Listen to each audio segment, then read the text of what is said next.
எல்லாருக்கும் நமஸ்காரம். இன்னைக்கு ஸ்ரீமன் நாராயணியத்துல தசகம் 36ல 6லிருந்து 11 வரைக்கும் இருக்கக்கூடிய ஸ்லோகங்களை பார்க்கலாம். அதாவது 5வது ஸ்லோகத்துல நம்ம என்ன பார்த்தோம் அப்படின்னாக்கா, அந்த காமதேனுவோட கண்ணுக்குட்டியை வந்து எடுத்துன்னு போயிட்டான் அப்படின்னு சொல்லி நம்ம பார்த்தோம் இல்லையா. இப்போ என்ன ஆகுறதுன்னா, சுக்கராச்சாரியாரோட உதவியினால அதாவது உயிர் பிழைச்சிட்டாராம். தன்னோட தந்தை வந்து உயிர் பிழைச்சிட்டார். அவர் மூலமாக நடந்ததை கேட்டுண்டு உனக்கு ரொம்ப கோபம் வந்தது அப்படிங்கிறா. நீ என்ன பண்ற, சிவனை நோக்கி பிரார்த்தனை பண்ண உடனே சிவகணங்கள்ல ஒருத்தரா இருக்கக்கூடிய மகோதரன் மூலமாக குதிரை, அதுக்கப்புறம் சாரதிகளோட கூடின தேர், இது எல்லாத்தையும் அவர் அனுப்ப நீ தேர்ல ஏறிண்டு அவரால் கொடுக்கப்பட்ட வில்லு, கோடாரி, அம்பு இது எல்லாத்தையும் எடுத்துண்ட அப்படிங்கிறா. அதுக்கப்புறமா உன்னோட நண்பனோட தேர்ல உக்காந்துட்டு மாஹிஷ்மதி அப்படின்னு சொல்லக்கூடிய ஒரு நகரத்துக்குள்ள போய் நீ என்ன பண்ண, முதல்ல வந்து கண்ணுக்குட்டிய கொடுத்துடோ அப்படின்னு சாதாரணமா தான் கேட்டியான். ஆனா அங்க இருக்கக்கூடிய அரசன் வந்து கண்ணுக்குட்டியெல்லாம் கொடுக்க முடியாது அப்படின்னு சொன்ன உடனே நீ போற தொடங்கின அப்படின்னு சொல்றான். சோ கார்த்தவீர்யார்ஜுனன் வந்து 16,000 மக்களோடையும் 17 அக்ரோனி படைகளோடையும் பெரிய பெரிய படை தலைவர்களோடையும் இன்னும் நண்பர்கள் கூட்டங்கள் எல்லாரோடையும் சேர்ந்துட்டு போர்ல உன்னை எதிர்க்கணும்னு வந்தானோ. அப்போ நீ என்ன பண்ண, உன்னோட கோடாரியாலையும் அம்புகளாலையும் அவனோட படைகள் எல்லாத்தையும் சிதறடிச்சியாம். அப்போ பயந்து போய் சில பேர் ஓடிட்டா, சில பேர் வந்து செத்தே போயிட்டாலாம். அப்போ கொஞ்சோண்டு மிச்சம் இருக்கக்கூடிய மக்கள் அவளோட அவன் வந்து என்ன பண்றான், திருப்பியும் உன்னை வந்து போர்ல எதிர்க்கிறதுக்கு வரான் அப்படிங்கிறது 7வது ஸ்லோகம். 8வது ஸ்லோகத்துல இந்த கார்த்தவீர்யார்ஜுனனுக்கு 1000 தோள்களாம், அப்ப 1000 கைகள் இருக்கு. அப்ப அவன் என்ன பண்றான் அப்படின்னாக்க, ஜலக்கிரீடைக்காக நர்மதையில போய் உக்காடுறான். அப்ப என்ன பண்றான், அவனோட 1000 கைகளை வந்து அப்படி வச்சுட்டு இருக்கிற போது அந்த கடலுக்கே வந்து அந்த நதிக்கே வந்து எப்படி இருந்ததா, நர்மதா நதிக்கே ஒரு அணை போட்ட மாதிரி இருந்துதான். அந்த சமயத்துல நதிக்கரையில பூஜை பண்ணணும்னு வந்த ராவணனை வந்து அந்த நீர் தேக்கத்துல மூழ்கடிச்சு திக்குமுக்காட பண்ணின அந்த கார்த்தவீர்யார்ஜுனன் அப்படின்னு சொல்றான். இதனால என்ன ஆயிடுத்து அப்படின்னா, ராவணனோட கர்வமே அடங்கித்து அப்படிங்கிறான். அப்படிப்பட்ட பராக்கிரமத்தோட இருக்கக்கூடிய கார்த்தவீர்யார்ஜுனனோட 1000 கைகள்னால பல அஸ்திர சஸ்திரங்கள் அவன் வந்து உன் மேல ஏவினம் போது கூட நீ எதிர்த்து நின்ன அப்படிங்கிறான். அப்போ அவன் என்ன பண்றான்னா, விஷ்ணு சக்கரத்தையும் உன் மேல விட பாக்குறானோ. ஆனா அந்த விஷ்ணு சக்கரம் கூட வந்து செயல் இழந்து போனது அப்படிங்கிறான். அப்ப அவன் புரிஞ்சுன்னா வந்திருக்கிறது பெருமாள் தான் அப்படின்னு தெரிஞ்சுட்டு உன்னை வந்து ரொம்ப மகிழ்ச்சியோட கூட தியானம் பண்ண ஆரம்பிச்சான் அப்படிங்கிறான். அந்த தியானத்தினால என்ன ஆயிடுத்துன்னா, அவனோட பாவங்கள் எல்லாம் நீங்கி அவன் ரொம்ப தூயவனா ஆயிட்டானாம்.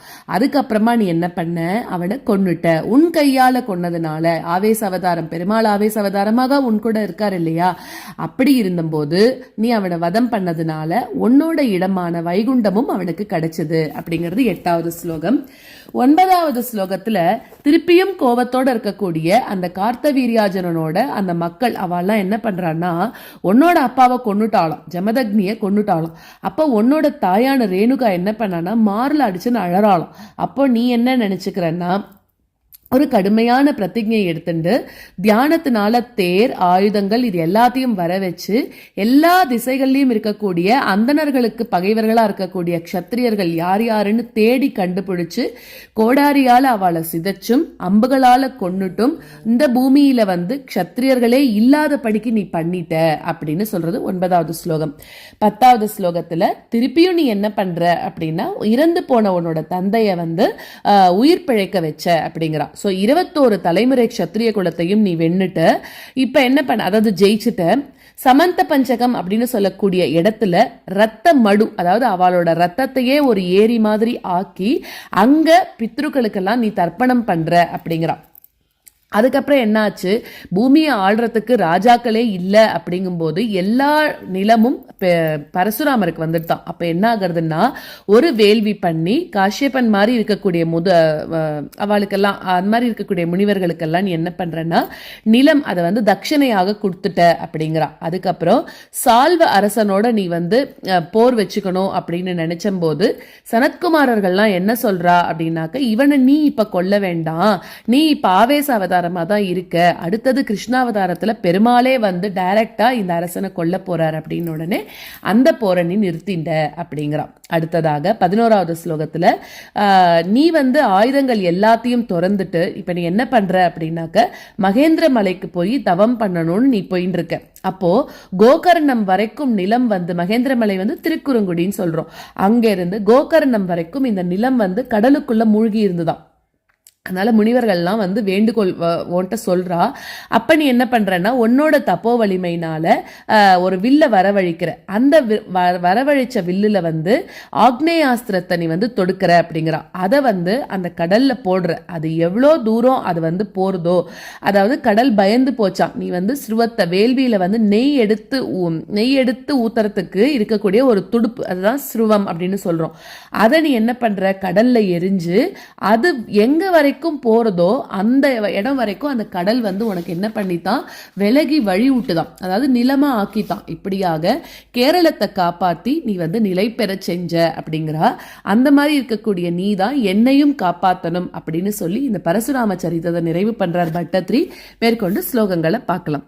சுக்ரோ ஜீவித தாத வாக்கிய சலித क्रोधोत सख्या समं बिभ्रद्यात महोदरोपनिहितं चापं कुटारं शरान् आरूढ सहवाह यन्त्रुकरथं माहिष्मतीमाविशन् वाग्भिर्वत्समदाशुषिक्षितिपदौ सम्प्रास्तुतास् सङ्गरम् शुक्रो जीविततात वाक्यचलित क्रोधोत सख्या समं बिभ्रध्यात महोदरोपनिहितं चापं कुठारं शरान् शुक्रो जीविततात वाक्यचलित क्रोधोत सख्या समं बिभ्रद्यात महोदरोपनिहितं चापं कुठारं शरान्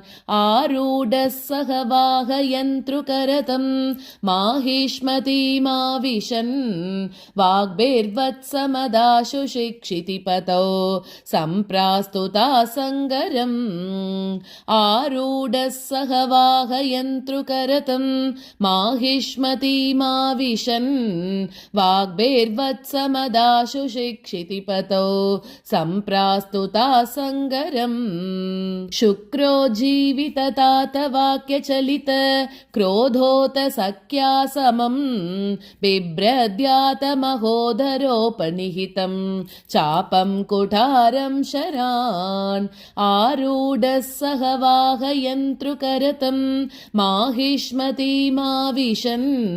वाग्भिर्वत्समदाशु शिक्षितिपतौ सम्प्रास्तुतासङ्गरम् शुक्रो जीविततात वाक्यचलित क्रोधोत सख्या समं बिभ्रद्यात महोदरोपनिहितं चापं कुठारं शरान् आरूढः सहवाहयन्त्रुकरतं माहिष्मतीमाविशन् वाग्भिर्वत्समदाशु शिक्षितिपतौ सम्प्रास्तुतासङ्गरम् पुत्राणामयुतेन सप्तदशभिश्चाक्षौहिणीभिर्मः सेनानीभिरनेकमित्रनिवहैः व्याजृम्बितायोधनः सद्यस्त्वत्ककुठारबाणवितलन् निःशेषसैन्योत्करो भीतिप्रद्रुत नष्टशिष्टतनयः त्वामापदद्देहयः पुत्राणामयुतेन सप्तदशभिश्चाक्षौहिणीभिर्महा सेनानीभिरनेकमित्रनिवहैः व्याजृम्बितायोधनः पुत्राणामयुतेन सप्तदशभिश्चाक्षौहिणीभिर्महा सेनानीभिरनेकमित्रनिवहैः व्याजृम्बितायोधनः सद्यस्त्वत्ककुठारबाणविदलन् निःशेषसैन्योत्करो भीतिप्रद्रुतनष्टशिष्टतनयः त्वामापदद्देहयः सद्यस्त्वत्ककुठारबाणविदलन् निःशेषसैन्योत्करो भीतिप्रधृतनष्टशिष्टतनयः त्वामापदद्देहयः पुत्रानामयुतेन सप्तदशभेश् चाक्षौहिणीभिर्महा सेनानीभिरनेकमित्रनिवहैः व्याजृम्भितायोधनः सद्यस्त्वत्ककुठारबाणविदलन् निःशेषसैन्योत्करो भीतिप्रधृतनष्टशिष्टतनयः त्वामापदद्देहयः पुत्रानामयुतेन सप्तदशभेश् चाक्षौहिणीभिर्महा सेनानीभिरनेकमित्रनिवहैः व्याजृम्भितायोधनः सद्यस्त्वत्ककुठारबाणविदलन् निःशेषसैन्योत्करो भीतिप्रधृतनष्टशिष्टतनयः त्वामापदद्देहयः लीलावारित नर्मदा जलवल लंकेश गर्वापः श्रीमद्बाहु सहस्रमुक्त बहुशस्त्रास्त्रं निरुन्दन्नमुं चक्रे त्वय्यथ वैष्णवेऽपि विपले बुद्ध्वा हरिं त्वां मुदा ध्यायन्तं चित सर्वदोषमवधीः सोगात् परं ते पदम् लीलावारित नर्मदा जलवल लंकेश गर्वापः श्रीमद्बाहु सहस्रमुक्त बहुशस्त्रास्त्रं निरुन्दन्नमुं लीलावारित नर्मदा जलवल लंकेश गर्वापः श्रीमद्बाहु सहस्रमुक्त बहुशस्त्रास्त्रं निरुन्दन्नमुं चक्रे त्वय्यथ वैष्णवेऽपि विपले बुद्ध्वा हरिं त्वां मुदा ध्यायन्तं चित सर्वदोषमवधीः सोगात् परं ते पदम् चक्रे त्वय्यत वैष्णवेऽपि विपले बुद्ध्वा हरिं त्वां मुदा ध्यायन्तं चित सर्वदोषमवधीः सोगात् परं ते पदम् लीलावारित नर्मदा जलवल लंकेश गर्वापः श्रीमद्बाहु सहस्रमुक्त बहुशस्त्रास्त्रं निरुन्दन्नमुं चक्रे त्वय्यथ वैष्णवेऽपि विपले बुद्ध्वा हरिं त्वां मुदा ध्यायन्तं चित सर्वदोषमवधीः सोगात् परं ते पदम् लीलावारित नर्मदा जलवल लंकेश गर्वापः श्रीमद्बाहु सहस्रमुक्त बहुशस्त्रास्त्रं निरुन्दन्नमुं चक्रे त्वय्यथ वैष्णवेऽपि विपले बुद्ध्वा हरिं त्वां मुदा ध्यायन्तं चित सर्वदोषमवधीः सोगात् परं ते पदम् भूयोमर्षित हेहयात्मजगणैः ताते हते रेणुकाम् आज्ञानां हृदयं निरीक्ष्य बहुशो घोरां प्रतिज्ञां वहन् ध्यानानीत रतायुधस्त्वमकृता विप्रद्रुह क्षत्रियान् दिक्चक्रेषु कुठारयन् विशिकयन् निक्षत्रियां मेदिनीं भूयोमर्षितहेहयात्मजगणैः ताते हते रेणुकाम् आज्ञानां हृदयं निरीक्ष्य बहुशो घोरां प्रतिज्ञां वहन् भूयोमर्षितहेहयात्मजगणैः ताते हते रेणुकाम् आज्ञानां हृदयं निरीक्ष्य बहुशो घोरां प्रतिज्ञां वहन् ध्यानानीतरतायुधस्त्वमकृता विप्रद्रुह क्षत्रियान् दिक्चक्रेषु कुठारयन् विशिकयन् निक्षत्रियां मेदिनीम् ध्यानानीतरथायुधस्त्वमकृता विप्रद्रुहक्षत्रियान् दिक्चक्रेषु कुटारयन् विशिकयन् निक्षत्रियां मेदिनीम् भूयो मर्षितहेहयात्मजगणैः ताते हते रेणुकाम् आज्ञानां हृदयं निरीक्ष्य बहुशो घोरां प्रतिज्ञां वहन् ध्यानानीतरथायुधस्त्वमकृता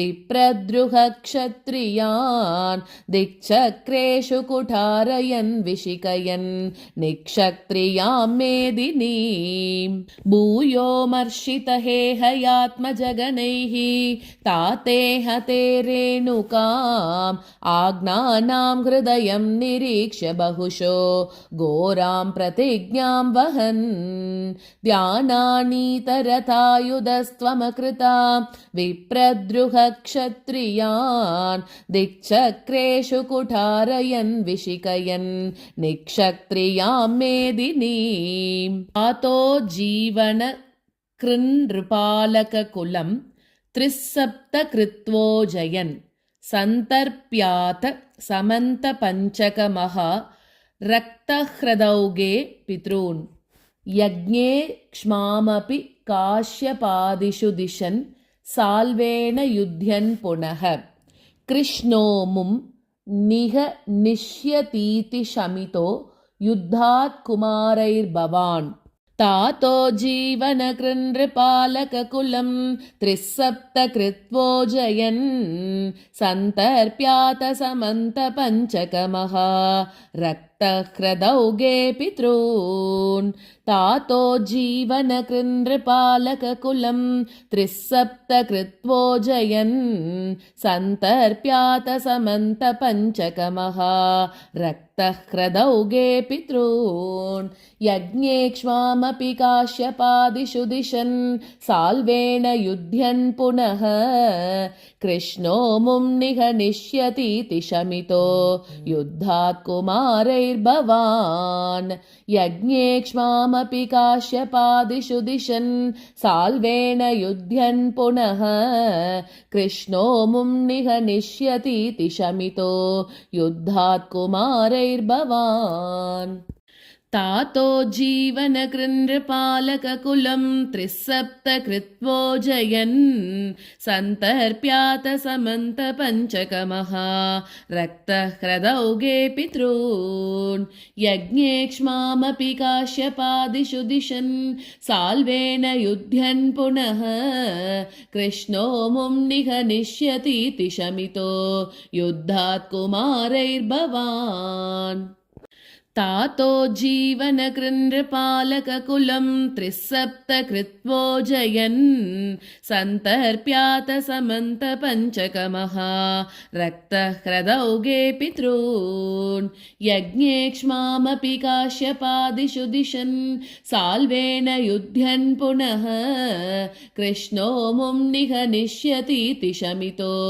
युद्धात् कुमारैर्भवान् न्यस्यास्त्राणि महेन्द्रभूपृतितपस् तन्वन् पुनर्मज्जिताम् गोकर्णावधि सागरेण धरणीं दृष्ट्वार्तितस्तापसैः ध्याते श्वास धृतानलास्त्रचकितं सिन्धुं स्रुवक्षेपणात् उत्सार्योत् धृतकेरलो भृगुपते वातेश संरक्ष माम् न्यस्यास्त्राणि महेन्द्रभूपृतितपस् तन्वन् पुनर्मज्जिताम् गोकर्णावधि सागरेण धरणीं दृष्ट्वार्तितस्तापसैः न्यस्यास्त्राणि महेन्द्रभूपृतितपस् तन्वन् पुनर्मज्जिताम् गोकर्णावधि सागरेण धरणीं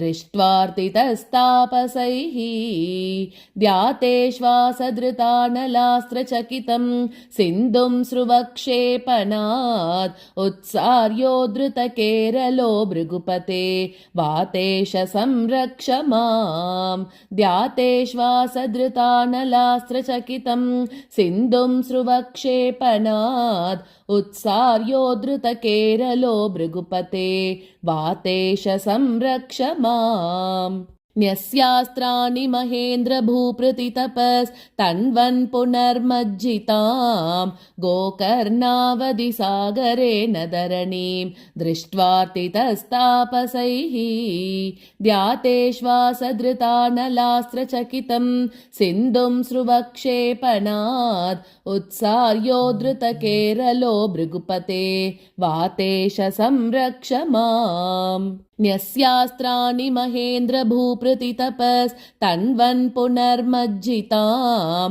गोकर्णावधिसागरेण धरणीं दृष्ट्वार्तितस्तापसैः द्यातेश्वासधृतानलास्त्रचकितं सिन्धुं स्रुवक्षेपणात् उत्सार्योद्धृतकेरलो भृगुपते वातेश संरक्ष माम्